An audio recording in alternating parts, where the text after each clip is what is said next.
A lot of the organizations that we see today hold on to pagan influences.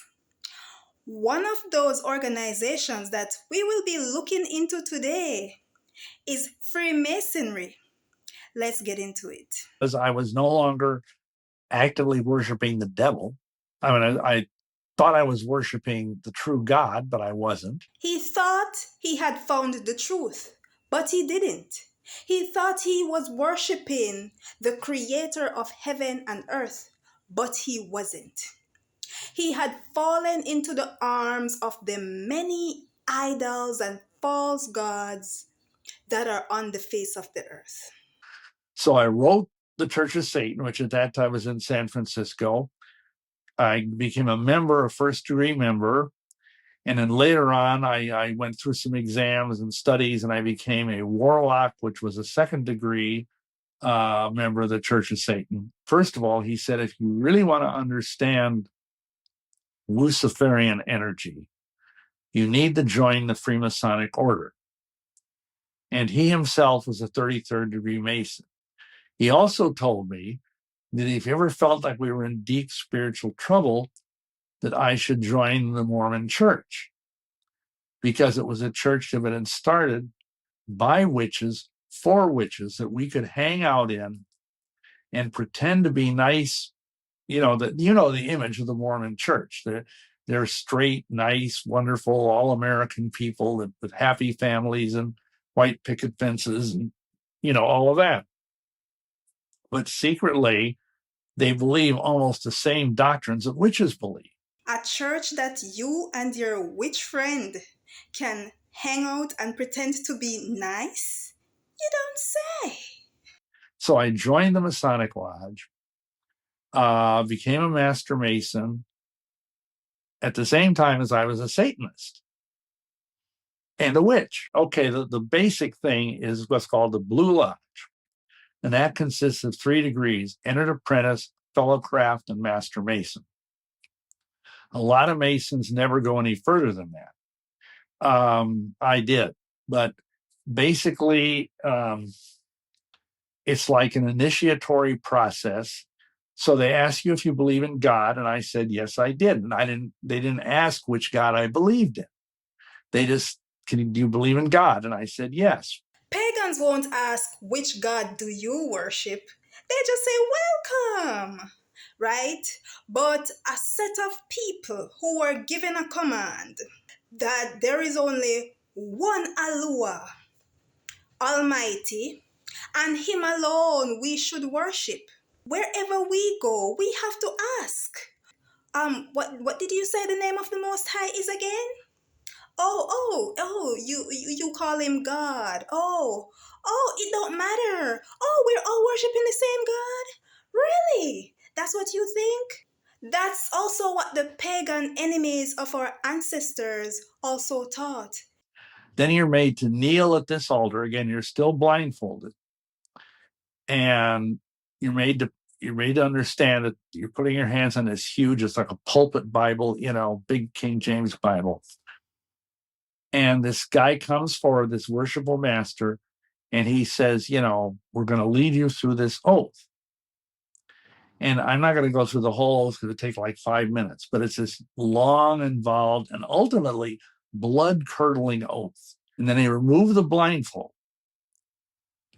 And you see before you this big open Bible with a square and compass on it. And those represent the 3 great lights of Masonry: the Bible, the square, and the compass. And then they are revealed by the 3 lesser lights of Masonry, which are 3 burning tapers that are adjacent to the altar. Now, that's the most mild initiation. From there on, they get more and more creepy. Basically, Masonry is an anti-Christ thing. It claims it's not religious, but it is. For those who want to chime in and say, oh no, Freemasonry is not a religion, I've been in it, and it's just, skills and sharing of business ideas. Okay, well, if it doesn't have a religious aspect to it, how come They have their own Bible with their symbols on it, the square and the compass. And not only that, it also says Masonic Bible. Explain that. This is what I tell people. If you look at Webster's dictionary, there's three things that make something a religion according to Webster. Number one, something has a belief in some sort of deity. Masonry has that. Number two, that belief is expressed in some sort of ritual. And Masonry is full of ritual. I mean, that's pretty much all it is. And then the third quality is it has a system of some sort of ethics or morality. And Masonry has that. We've talked to dozens of people over the years in ministry who came to us who were, like sodomized as children, who were literally taken to the Masonic Lodge after hours, laid on that very same altar that the Holy King James Bible laid on, and they were gang raped by a bunch of old men that were all high-level Masons. Well, anyway, the next day, there's a knock on the door, and we open it up, and it's Mormon missionaries. Never had one come before, and they always are, two of them, two young men. And I remembered what this guy said, this Grandmaster Druid, back in 1973. We're now in 1980, and we joined the Mormon Church because we thought that was where we were supposed to be. This was a sign from Lucifer. So I joined the Mormon Church. I tried to be a good Mormon, went to the temple in the Mormon Church, did all their secret rituals, which are very Masonic. And that's what I was. I was an elder. And then later, I was made an elders quorum president. So that's like an administrative role right under the bishop. When organizations do not give out proper informed information for you to make an informed decision to join, they are deceptive, and we all know deception comes from our enemy, our adversary. So we need not say anything else if you are in organizations that are just straight up deceiving you by withholding information or involving some form of trickery to make it seem like it's not what it really is.